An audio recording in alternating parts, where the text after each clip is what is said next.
ওনাকে হাইটা নিয়ে আসতেছেন? ঠিক আছে, আস্তে ধীরে যান। এটা হচ্ছে কোলান আইল্যান্ডের পাহাড়ি রাস্তা। পাহাড়ি রাস্তায় বাইকে চড়ার অভিজ্ঞতা আমার কাছে খুবই ভয়ঙ্কর ছিল।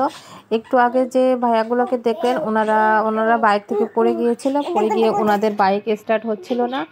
তো আমাদের এই রাস্তাটা হচ্ছে উইন্ডমিল ভিউ পয়েন্টের দিকে যাওয়ার রাস্তা।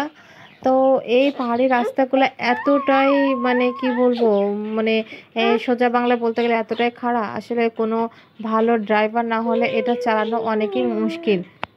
তো যারা আসলে কেউ কোরাটাং গেছেন, বান্দরবন গেছেন, তারাই বুঝতে পারবেন এটা আমার কেমন। মোটামুটি হাত এসে বসছে।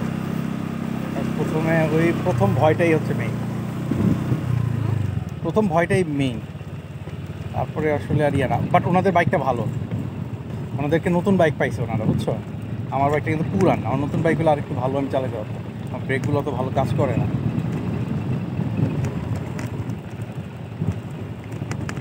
ওনারা বাইকটা ভালো হয়েছে। আমি না থাকলে তো ওনারা বাইক চালাতে পারতো, স্টার্টই করতে পারতো না, কারণ ওরা ফালায়া স্টার্ট দিচ্ছে। হ্যাঁ, কান্ট স্টার্ট।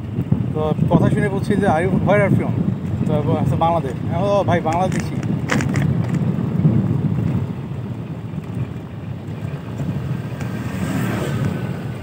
সাহস পাইছে।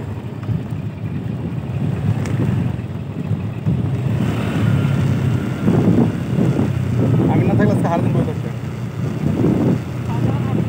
মানে এটা হচ্ছে কপাল। আমার সাথে আমার রিজিক ছিল, হেল্প করছে আমাদের। আমাদের সামনে যে ভাইয়াগুলো বাইক অ্যাক্সিডেন্ট করেছিল, ওনারা ছিল বাংলাদেশি। তো আমরা ওনাদের কথা বলতে বলতে আসছিলাম। আসলে স্কুটিগুলোর নিয়ম হচ্ছে, স্কুটিগুলো স্ট্যান্ড ফেলে রাখলে এগুলা স্টার্ট হয় না। তো ওনারা জানতো না, তো ওনারা স্ট্যান্ড দিয়ে রেখে বারবার স্টার্ট করতে যাচ্ছিল, যার কারণে স্টার্ট হচ্ছিল না। তো ও দেখে ওনাদের কথা শুনে বুঝতে পারছিল বাংলাদেশি। পরে এর জন্য জিজ্ঞাসা করলো যে ভাইয়া কী হয়েছে, কী প্রবলেম। তারপরে ওনারা বললো যে ওনাদের বাইক স্টার্ট হচ্ছে না, পড়ে গিয়েছিল ওনারা দুইজন।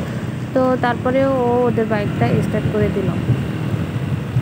আমার গাড়ির চাকা একটা কত পা কি কোন দেখছো, এই কারণে চাকাগুলো মোটা, যে বাইকগুলো নতুন। মাই বাইক ইজ ওল্ড, বৃদ্ধর মতো ওল্ড। 200 বাতে ওরা ভালো বাইক পেয়েছে, আমি এটা তাহলে 150 বাতে নিতে পারতাম, বুঝছো।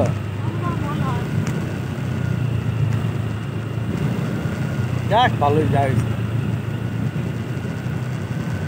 প্যারা নাই।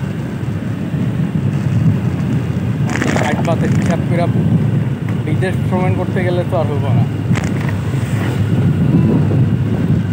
ওমা, আমি না দিয়া ব্রেক ধরি, পা দিয়া। শালা পায়ের তো ব্রেক নেই আমার।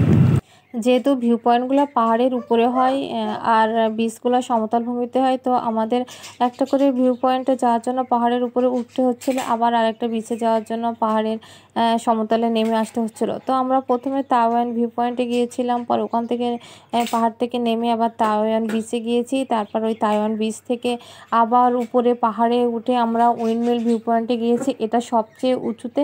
আবার সেই উইন্ডমিল ভিউ পয়েন্ট থেকে আমরা নেমে আর একটা বিচের দিকে যাচ্ছি। এই বাইকে চড়ার অভিজ্ঞতাটা আমার কাছে খুবই ভয়ঙ্কর ছিল। আমি এত রিস্ক নিয়ে কখনো বাইকে চড়ি নাই।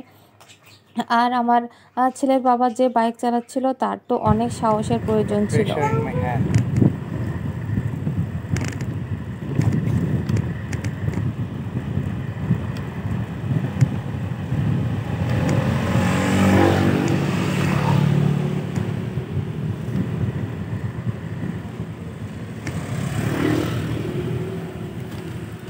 Oh, it's very, very bad.